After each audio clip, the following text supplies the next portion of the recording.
Let me start with a quote from Deloitte Review, issue 22, published in January 2018. Organizations with inclusive cultures are 2 times more likely to meet or exceed financial targets, 3 times more likely to be high-performing, 6 times more likely to be innovative and agile, and 8 times more likely to achieve better business outcomes. I'll say that again. Organizations with inclusive cultures are 2 times more likely to meet or exceed financial targets, 3 times more likely to be high-performing, and 6 times more likely to be innovative and agile, 8 times more likely to achieve better business outcomes. Why would you not want to be inclusive in your practice, office, or business? And to be suitably controversial right at the start, why indeed would a profession not want to open up its membership to skilled candidates trained in a wider range of jurisdictions? The current reversion from globalism to nationalism and mercantilism perhaps gives us some hints. But compared to a national government, it should be easier for an individual firm, department, division, office, project team, or whole profession to pursue the productivity and social gains from cultural diversity. But many find it difficult. Many don't even realize that their monochrome culture is a hindrance to their expressed goals. Some are not even aware of the monochrome. Many individuals and groups walk through life looking at others as if through a mirror, assuming that the motives, behaviors, personalities, and cultural references of others are the same as their own. My name is Chris Webster. I'm Dean of the Faculty of Architecture at Hong Kong U. Being English, my ancient ethnic ancestry is hugely hybrid, including French, Dutch, Scandinavian, Irish, German, Central Asian, and to the south, West African. Contrary to popular conception, perhaps the English are really intrinsically, ethnically diverse, which may give a clue to why most English, perhaps ironically, are relatively at home with the idea of multiculturalism. For the last 7 years, I've been living as a temporary economic migrant in Hong Kong. Although most of my previous professional life was spent based in the UK, I've worked all over the globe, and I started my career working for a government agency in London and a national development bank in Thailand. Professionally, I am therefore hybrid too. By training, I'm an urban planner, economist, computer scientist, and I've just won my first architectural design award.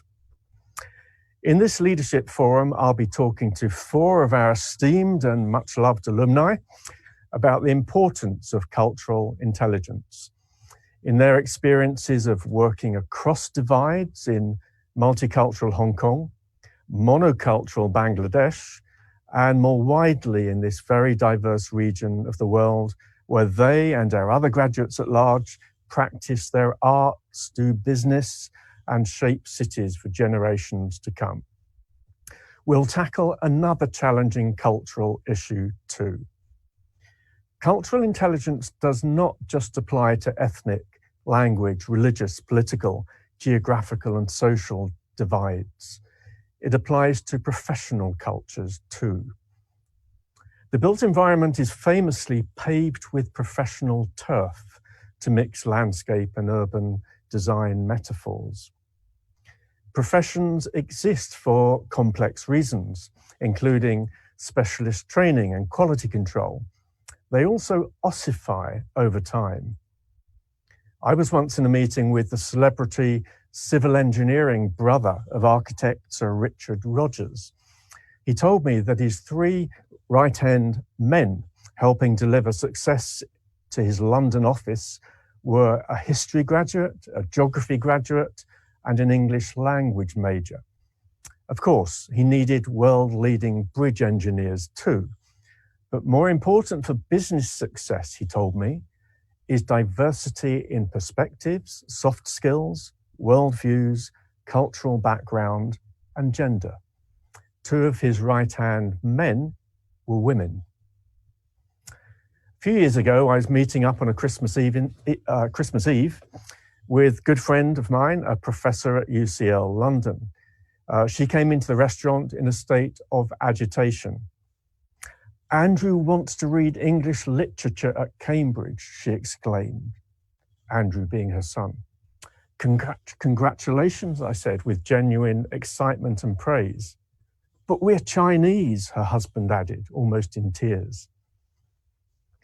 Fortunately, the week before, I'd been to the inaugural talk of the Asian Infrastructure Investment Bank's newly appointed President Jin Lichun, having come from the board of the World Bank. "It's okay," I reassured my good friends. China's most prominent and successful international banker graduated from his first degree with an English major.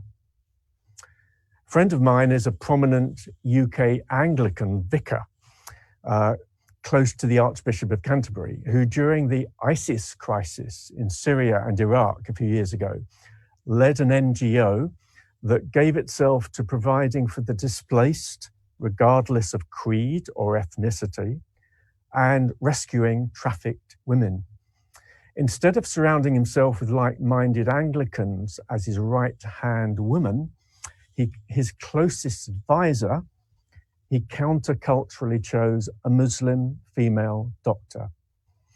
I met her once and she guarded him like a SAS trooper.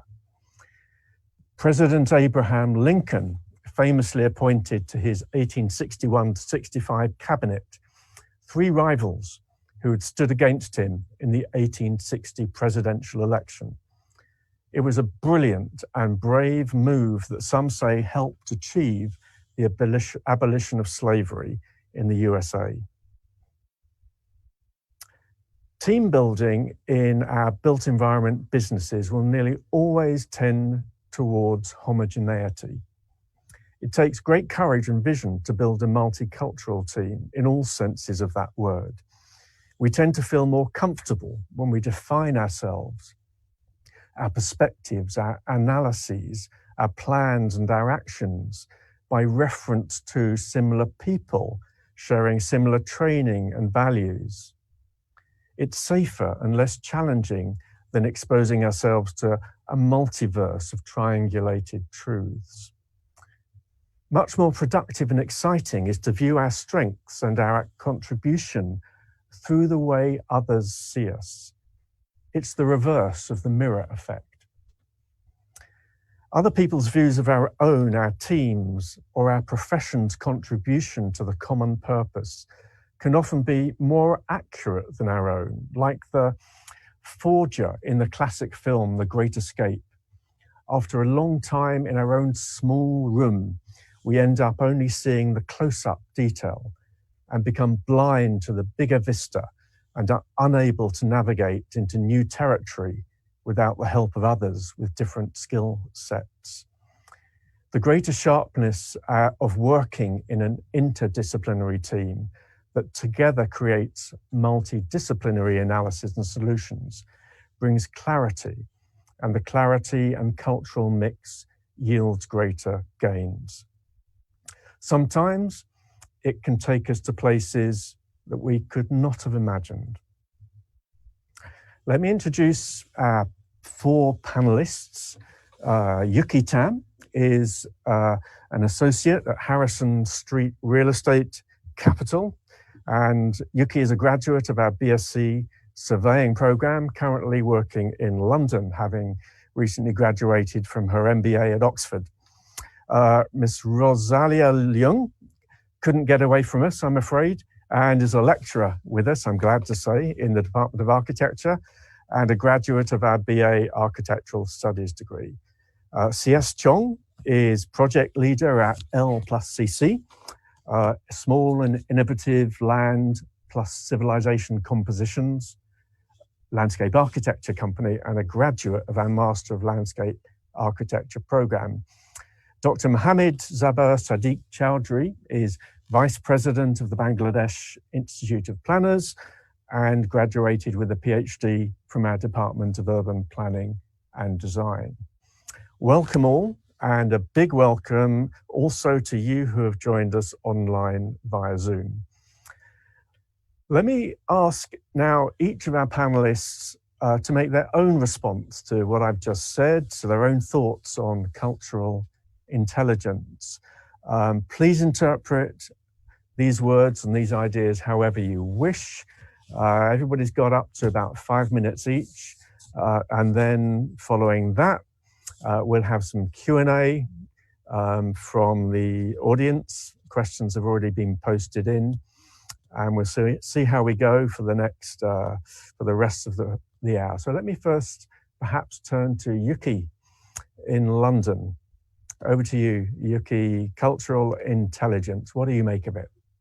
Okay, thank you, Chris. So maybe let me give a little bit of background about myself. Right now, I'm working in an American company, managing real estate assets across Europe. So every day, I interact with people from different places and different countries.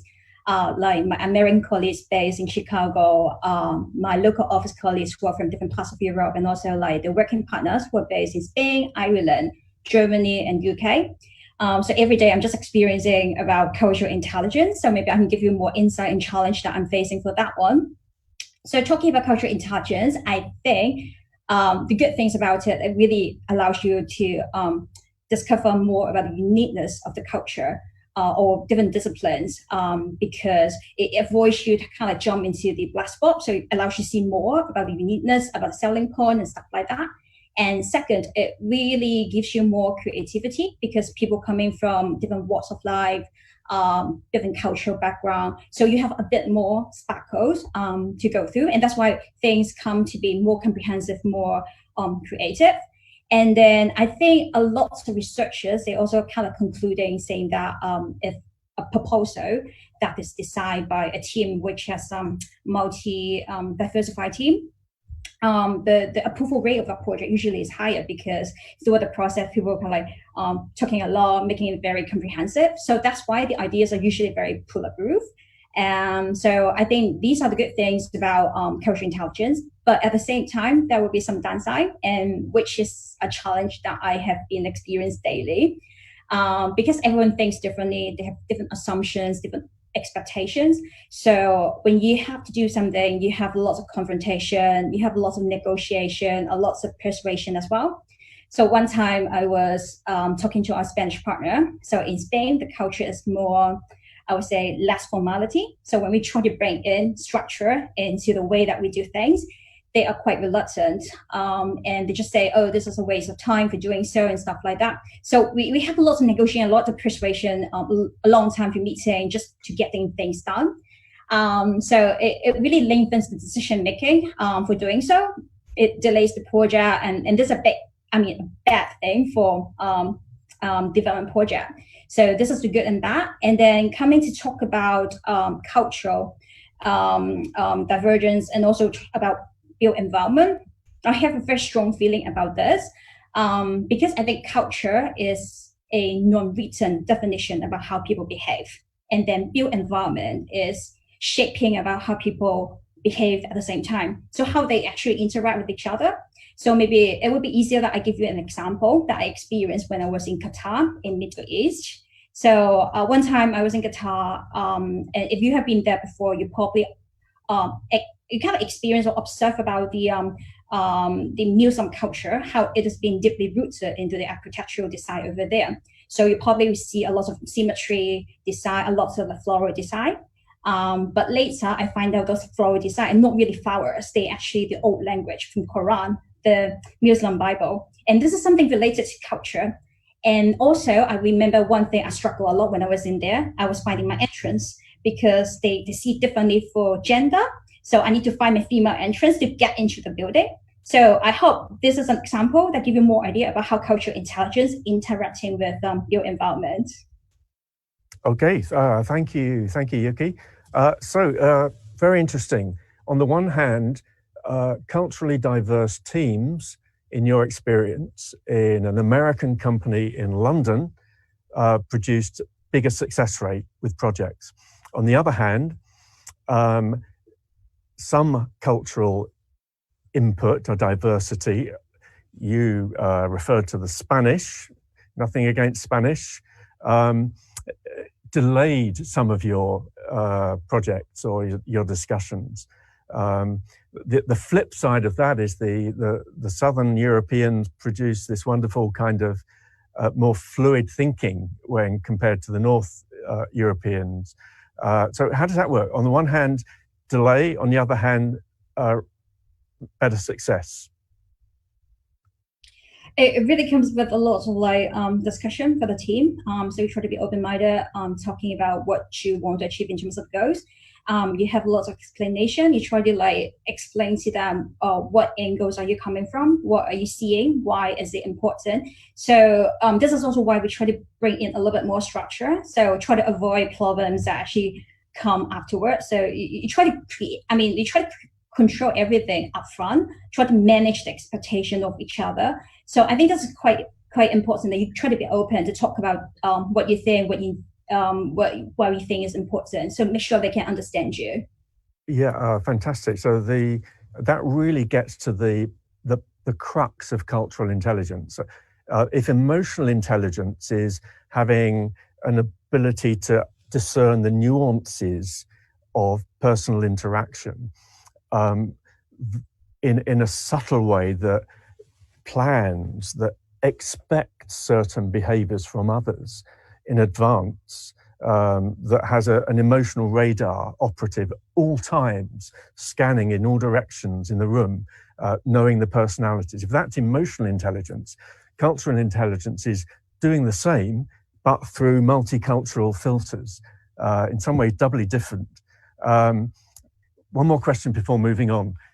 Can you learn cultural intelligence without working and studying overseas, out of your own culture, shall we say? Quick response. I would say kind of yes, because for myself, I grew up in Hong Kong. I have a very strong Asian heritage before I actually relocated to Europe. I think for myself, you read news all over the world, and then you make use of every opportunity when you travel abroad. Like when I was in HKU, I was getting on study tour. I remember that year I went to Southeast Asia. I was the chairperson of the study tour. I was leading the team to get more ideas about what happens in Malaysia and Singapore, how they do the construction, and how Singapore is kind of doing the sustainability in this green country. So you have a lot of chances of doing that, and also in HKU, make use of opportunities, talk to people who are from different countries.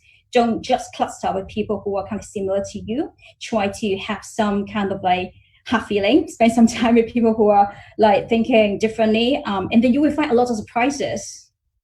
Okay, great. Thanks, Yuky. So over to Rosalia. Cultural intelligence, what does it mean to you?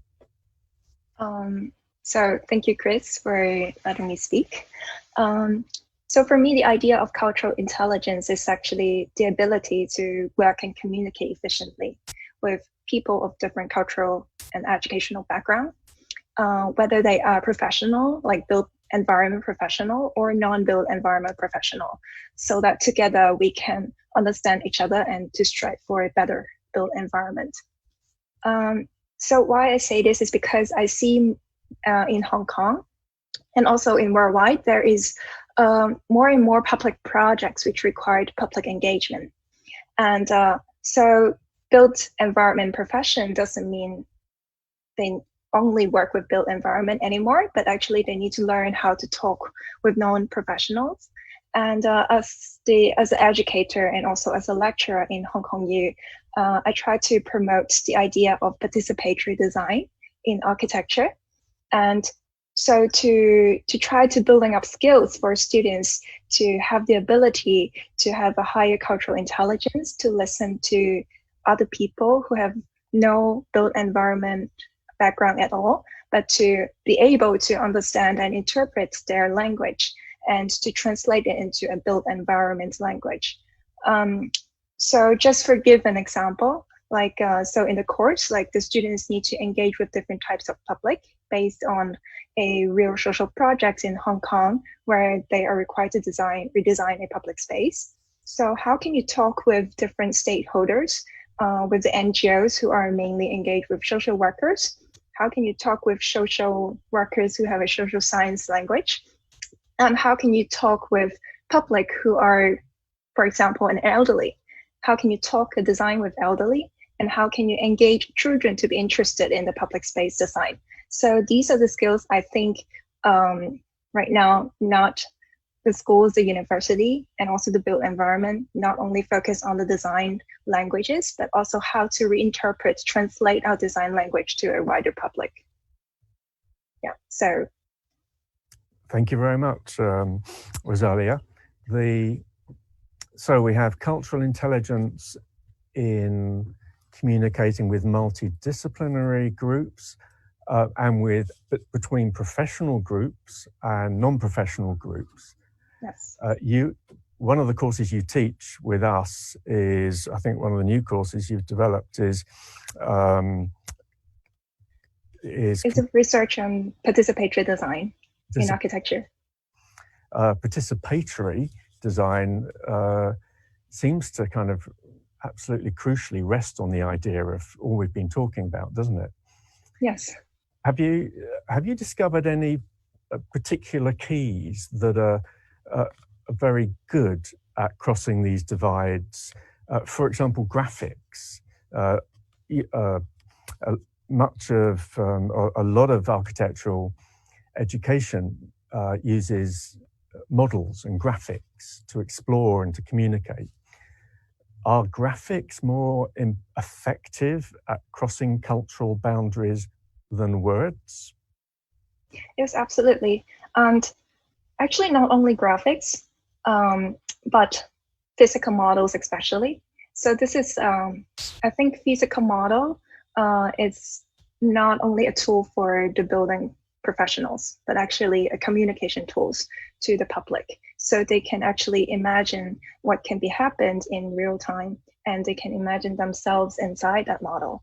And another point I want to bring about is how can you translate professional terms and also professionals' drawing skills into something that can be easily readable for non-professionals. And these are the things I think this is a very different way of how we draw to the building environment, to the building department, for example, or to draw an abstract drawing in university. But how can you draw so that even people with no design background can understand what you're talking about? And so together with the tools that actually the skills, communication, graphic skills that we have learned in a university, the students actually, one of the things I think we are now training up students is the ability to verbally communicate with non-professionals. And so to avoid jargons and to use a public language so that people on the street can also understand as well. Very interesting. I'm quite often telling staff, discussing with staff, mentoring staff on the issue of jargon, since you brought up jargon. And I like to make a distinction between jargon and technical terms. Jargon is flowery language designed really to confuse other people. Technical is language that is designed to make communication more. So you have this movement between jargon, technical terms, stating technical terms. The idea of using graphics, imagery, and physical models to communicate is a step even further, isn't it, in some ways? Mm-hmm. It's a simplification, but when you're using graphics and models, you're not explaining just simple ideas. You're using a very simplified, easy to understand model abstraction to communicate really quite complex ideas. Have you ever, Rosalia, have you ever found that because of the simplicity of the analog, if you like, the medium, somebody from a different cultural background has completely misunderstood what you thought you were communicating through the graphic or the model? I wouldn't say it's a miscommunication, but however, I would interpret it as another way or another perspective to see the work, and which is actually what cultural intelligence is talking about. Like, how can you see the same thing, but different people interpret differently?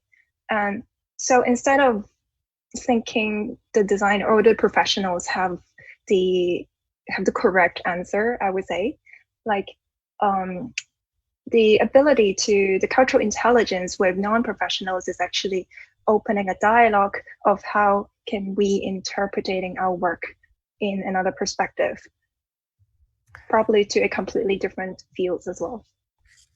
You very brilliantly corrected my I'd like to say purposeful mistake there, or culturally intelligent slip up. And so the very strong idea that you presented is that the simpler the analog in communicating, the simpler the model, actually, the more interpretation it allows, and therefore it allows multiple interpretations. And it's almost like something that draws out diverse interpretations from the different groups and people that are watching. That's fascinating insight. That's really clear and profound. Thank you very much.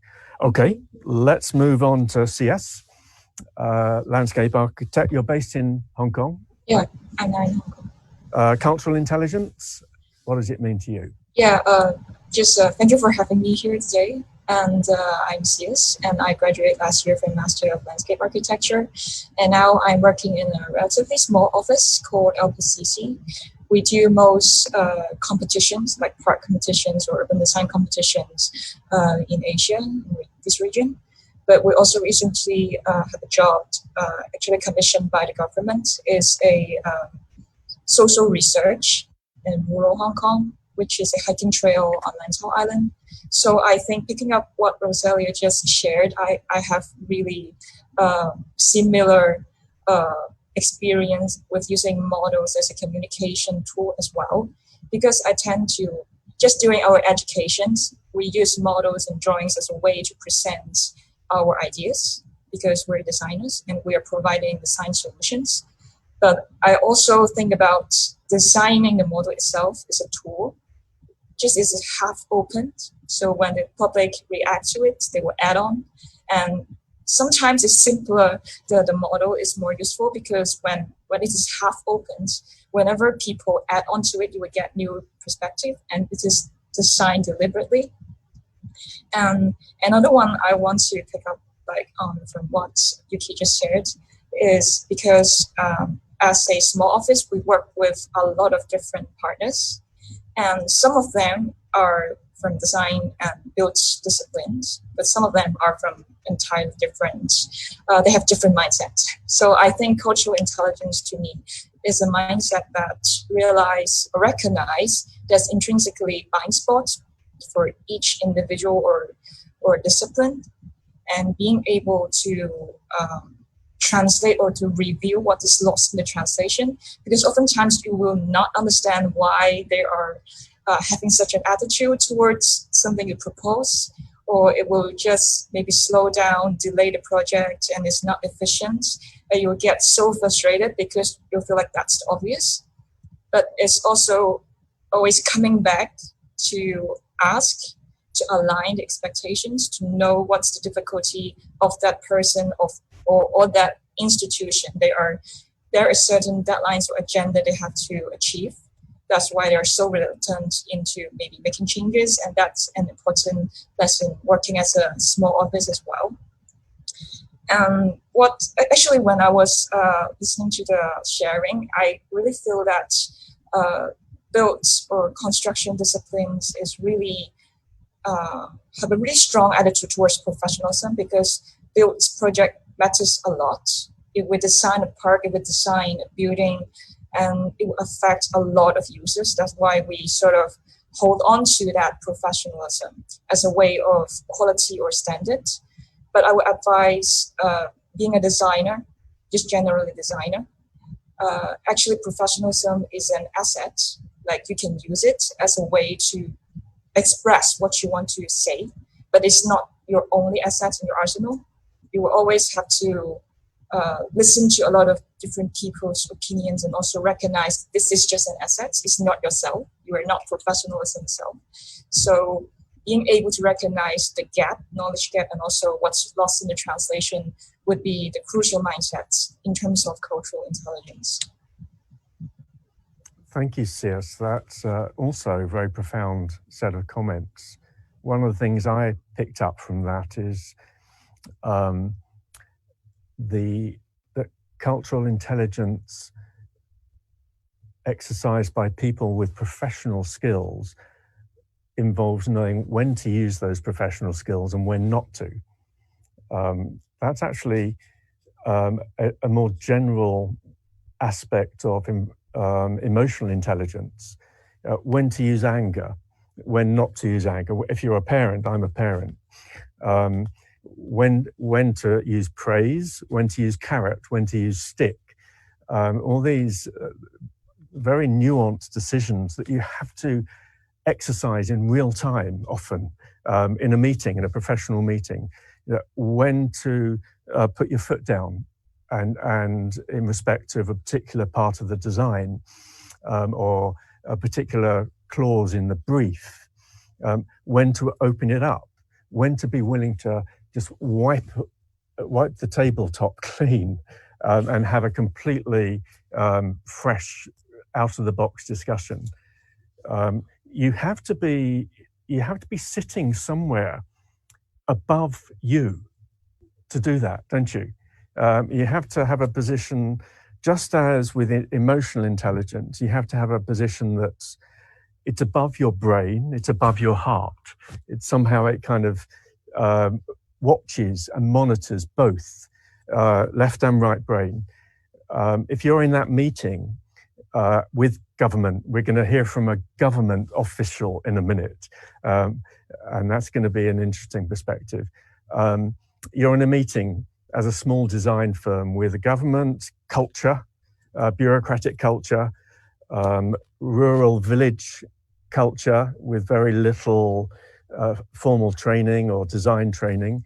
You have to sit above all of those that multiverse of subcultures and have to understand when yourself to kick in with the professional, to kick in as the fellow enjoyer of open countryside, as the learner, the humble learner about village culture that you know nothing about, and coming in at the right time with the right persona, I think is really part, and you brought that out very well. Thank you, Ceas.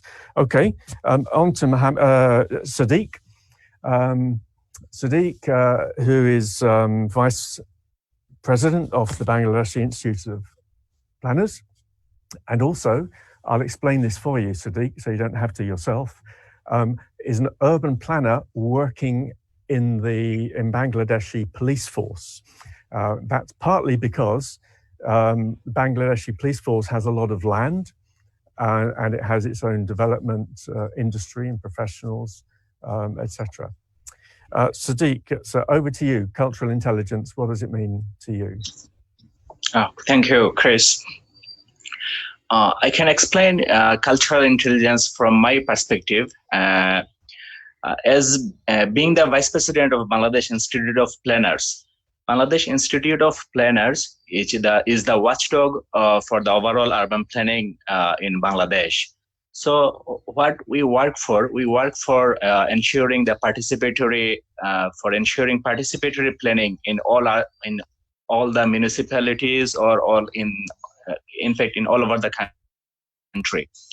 You know, we have some regional cultural diversity. We have that in different regions, different people, they have different preferences, they have different way of expression. So we need to accommodate all the cultural diversities in the planning process.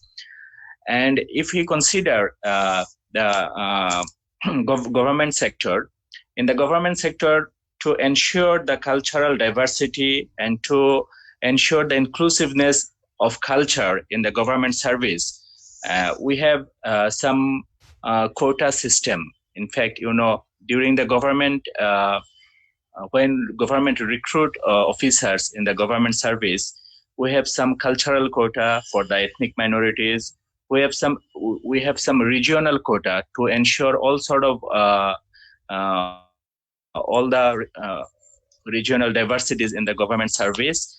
This is because it ensures the cultural diversity in the decision making. It ensures the cultural factors to accommodate in the decision making or in the policy making. So if we can accommodate all the cultural diversity in the policy making, this will in turn ensure all the decisions and all the planning processes to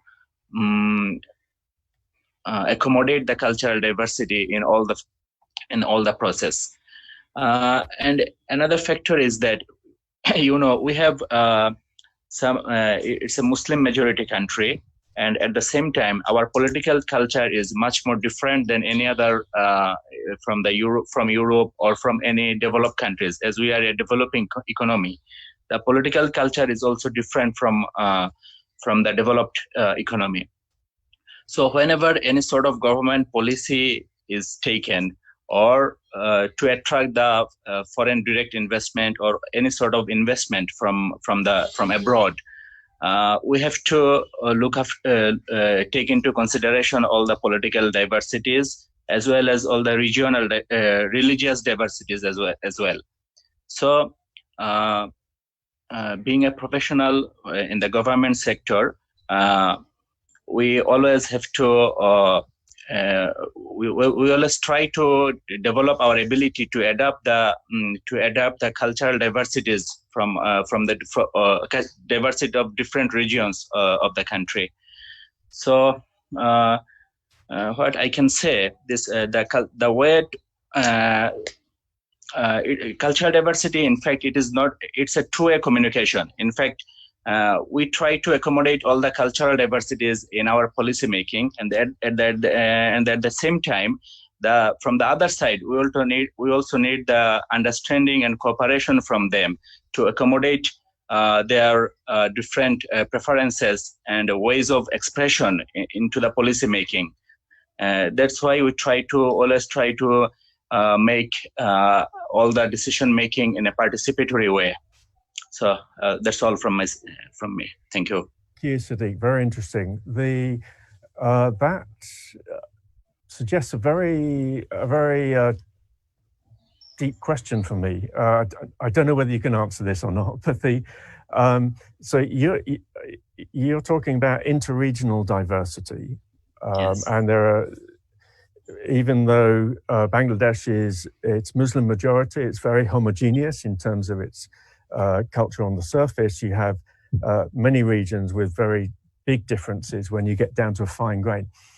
What is the best way to address that sort of cultural diversity? Is it to find a common denominator, or is it to find the most powerful script, voice, mechanism, technique, irrespective of where it comes from?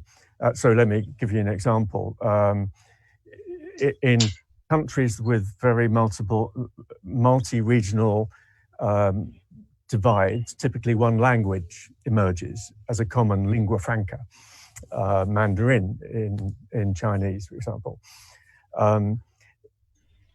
rather than a mix of languages. That could never happen anyway. But in the process of trying to build cities, find out what people's preferences are, do you find that across Bangladesh one common denominator that works roughly everybody, but maybe not very, very well for anybody in particular? Or do you adapt your approach when you go to one region to make it very specific to that region, and then use another approach when you go to a region? Sorry, I did not get your question.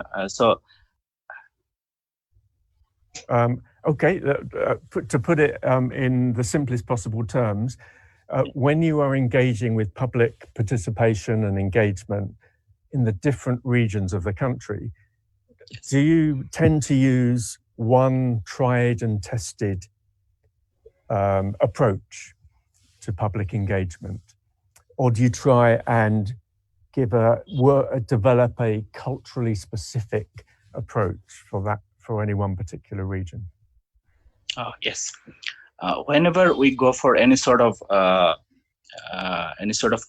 making any sort of participatory planning in any specific region, we try to accommodate. We try to have conversation with all the community-based organizations, or even the NGOs working there, and other social organizations. We talk to all of them, and also we try to engage the local administration, for example, the district administration or other local administration, so that all the diversified sections of the society, they can raise their voice, and we try to listen to them by engaging all the community-based organizations, NGOs, and the local administration in the decision-making process. Okay, thanks, Sadiq. And that takes us very smoothly to our first question that's come in from outside, which is come up on this screen there. This comes from student Helena Hu. Thank you, Helena. Is it better to lead a local team on the ground or hire a culturally diverse team when working on a culturally significant building, e.g. a new local history museum or concert hall for local orchestra? What Sadiq just said there was that you tend to work with local, if you like, local translators, both in terms of culture, language, and expectations. Would it be best to, in a let's say a Hong Kong local history museum, would it be best to work with a team who are very well embedded with the local culture, or to get in a group of international experts? I'm going to ask Rosalia on that one. Thank you, Chris, for the question. Actually, I think it depends. It really depends on where the project is actually happening, whether it is in a multicultural country or cities, or it's in a very monocultural places. And so it's also following up your previous question. So that how can we apply different strategies and in different cultural landscape? So for me, it's not a matter of whether all local need to lead a local cultural project, or whether we should involve for outsiders, foreigners, but actually does your team in general, each of the member, have a very basic understanding of that local culture, and what are the different perspectives? Because I can see a lot of the time, actually, historian in Hong Kong, for example, can be a Westerner. One of the famous example is James Hayes, and so it doesn't matter in order to be a Chinese to understand Hong Kong culture, but it's about the knowledge of that person and how can he become an expert of that local culture. So I think in the design process, it is very important. In the case of Hong Kong, for example, since we are an international country, to be involved with different cultural backgrounds. So what is Hong Kong history in terms of the Chinese ethics, and what is the cultural history of Hong Kong in terms in a Western perspective, And together, then we can really tie into a project which can represent Hong Kong, not just as a monoculture, but as a multicultural places. So this is about, I think this is about the design process and the conception of the project. And however, since we are dealing with built environment, so we need to have construction. So I would say in the construction process, then we need to be better to have someone to understand the general local language in order to facilitate the building process. So in that case, mostly it will be led by a local project leader because he or she can effectively communicate on site. So I would see this question in a different phases, and how can we apply cultural intelligence in different stages. Thank you. Somebody earlier mentioned the idea of cultural intelligence as being two-way, a two-way process, and I guess you could reorientate that question and the issues that it raises by asking, does giving, if you like, the local knowledgeable community total say in how to develop a local museum, for example, does it do justice to their history and their project, given the fact that people consuming that museum will come from elsewhere? And so you almost want to, it's back to the sort of thing you're doing in your course, Rosalia. You almost want to bring a cultural intelligence educational challenge to the local museum interpretation, to the local culture. This is how somebody outside of your culture is likely to experience your culture. These are the questions that somebody is going to ask of you when you display your local rural heritage culture. And that is an expansive experience for, again, all concerned. Anybody else want to comment on that particular question?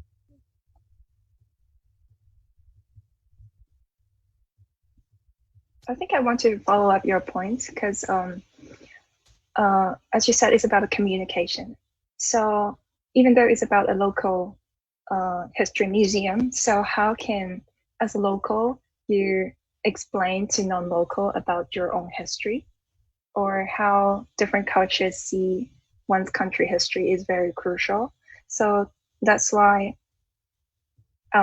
even though in a very locally cultural oriented projects, it's also important to bring in multicultural perspective in order to effectively present a narrative of history from one particular cultural perspective, I would say.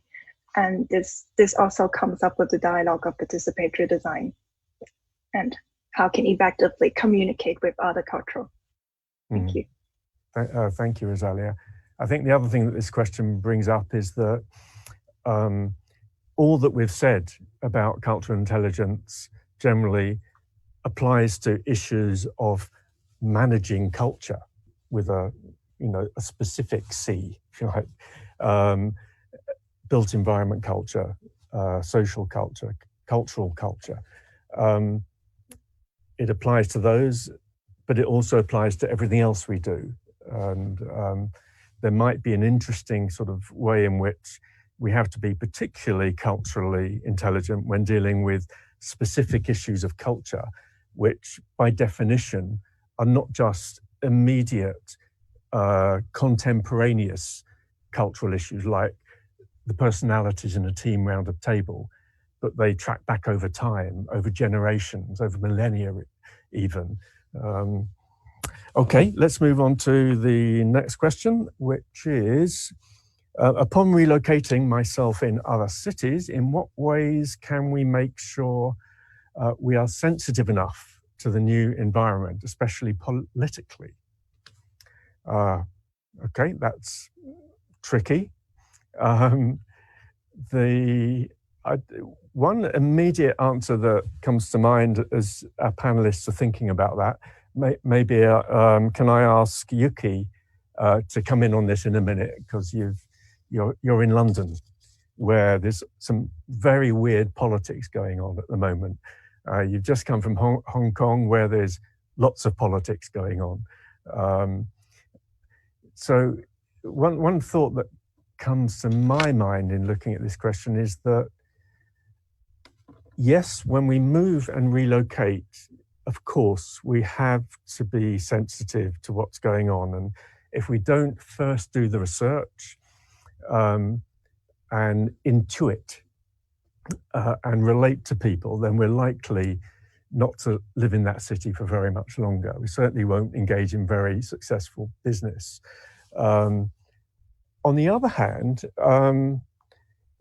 I wonder whether somebody moving to a new city has something of a responsibility to move above and outside of as well, because we come from different backgrounds and perspectives. And when we are locked into something, as I said in my introduction, the reference to the Great Escape film, I don't know whether you've seen that, but the guy who spends months and months just forging passports and goes blind eventually because he's looking too closely at something. Sometimes when we are in our own domain, we miss the bigger picture. So I think when people coming in, although they have a responsibility to understand, empathize, interpret, do the background research, they probably also have a responsibility to say something different occasionally, with caution, of course. Yuky. Okay, sure. Yeah, I feel this question, I would recommend you to take maybe 3-step approach, I guess. Step 1 is really about observing the landscape, observing the environment, what are the social norms and social taboos. Look at what the group kind of like reacting when they are in a conversation. And then when you read the news, try to pay attention about the selection of articles. This is what the society is caring about. So when I first relocated, people talk a lot about Brexit and try to understand why everyone just saying, oh, Brexit has a bit more economic benefit, why people are actually voting for exiting Europe. So you're going to understand about it, talk to people. So this is step 1. And step 2, I think, would be adjusting your behavior. So this is more like a trial and error process. So every time you kind of learn something, you adjust your behavior and see how the feedback is from the people around you. And then you do the amendments. And thirdly, it's about changing your mindset. Be more open-minded about doing things in a new way. However, I want to remind you, it's quite important that to stay who you are, to keep your own voice as well. Don't change who you are fundamentally, because that makes the uniqueness about you. So this is quite important that you're going to do that. And maybe I can give you another example, because I work in British firm, both in Hong Kong and also in London. So for myself, I am a very straightforward person. So when I get to the meeting, I intend to go through the agenda items like immediately. I want to talk about them immediately because I just want to get my work done. However, in the Western culture, they appreciate small talks. So now when I go to the meeting, I probably just take a step backward. I would just like, talk about weather, talk about personal life, talk about holiday, talk about family, before I actually dive into the to-do list with the people in the meeting. So this is something you can consider when you move into new culture, how you can adapt to it. But at the same time, keeping your own voice is important. Very interesting indeed. I'd like to take that and put it to the other panelists, actually. Keeping your own voice is important, and keep consistent in who you are. That's really interesting. I think some people coming new to the idea of cultural diversity will immediately find themselves thinking in a frame of mind of, okay, I've got to become more like this or more like that. But language, of course, I've got to learn French to live in Paris. But remaining who you are, that is in terms of emotional intelligence and IQ, I think that's quite demanding. It's like having understood the new dimensions of the context you're in, deciding to fix yourself in particular in three-dimensional space or multi-dimensional space. You're going to be who you are with your own particular strengths and weaknesses, cultural predispositions and presumptions and things, but you're going to be aware of that, and you're not going to be too fluid, because that means people won't understand you and they'll misread you. That's a fascinating kind of area for discussion. Anybody else? Does anybody want to pick that up? How do you remain fluid but fixed, or sufficiently fixed to be interpretable? Maybe I think that because I have maybe Yuky has more straight direct experience living abroad, but for me it's because we do a lot of site visits in village, and that's actually a really important lesson I've learned during really visiting this village, is to realize the internal politics. And that's actually quite interesting, because we sort of assumed, just based on desktop research and also reading some secondary sources, and then we have certain assumptions and we leave a question mark to it. But whenever we talk to villagers, we will hint that, okay, I'm here, I want to listen to the stories, are you willing to share? And they will start talking. I think that is more about giving them a piece of voice to talk and really listen. And then and also it's about trust as well. I think it's a bit different in the workplace, because we are coming as outsiders, and then they have been living in the village for a long time, and then they will have questions of what you guys are doing here. Who are you stand for? What's the organization? Are you working for a government or developer? So you say you are architects. Are you going to develop my house? That sort of questions we get a lot. And we have to make sure our own positions, we have to be clear. We have to be honest about where we are from and what's the objective. We are here. But it's also giving them space. If they don't want to talk, then just so be it. We can come other time and slowly build up the trust. I think it's about mutual respect, and also although we have a gender or mission being there, it's also at the end of the day what we do actually matters a lot to them. So it's us taking a step back and respect whether they want to talk or not. I think that's another perspective from a local experience. Okay, thanks, Ceas. We have just 1 or 2 minutes left, so we've run out of time. I'd like to thank our panelists, Yuky, Ceas, Rosalia, and Sadiq. Really appreciate your taking time to join us. I hope you've enjoyed interacting. I'm sure our listeners will also have enjoyed your very deep, profound, thoughtful comments. I've come away with a lot. I think as a final wrap up, I'll simply encourage those who are listening and will listen and watch in the future, because this is recorded, to follow up the idea of cultural intelligence. It is an extra layer on top of emotional intelligence. It's absolutely crucial in our set of professions. All of our graduates need to be culturally intelligent, because they will cross international boundaries, and they will cross professional boundaries, and they will cross boundaries of different educational levels and perspectives within their own societies. And it's worth preparing to be more culturally intelligent. There's a lot of stuff on the web. If you're interested in formal training, there are several organizations out there. Common Purpose is one of them. There are others. Do some research. Brilliant. Thank you very much indeed, everybody. And I look forward to seeing you all again. Thank you. Bye-bye. Thank you. Thank you very much.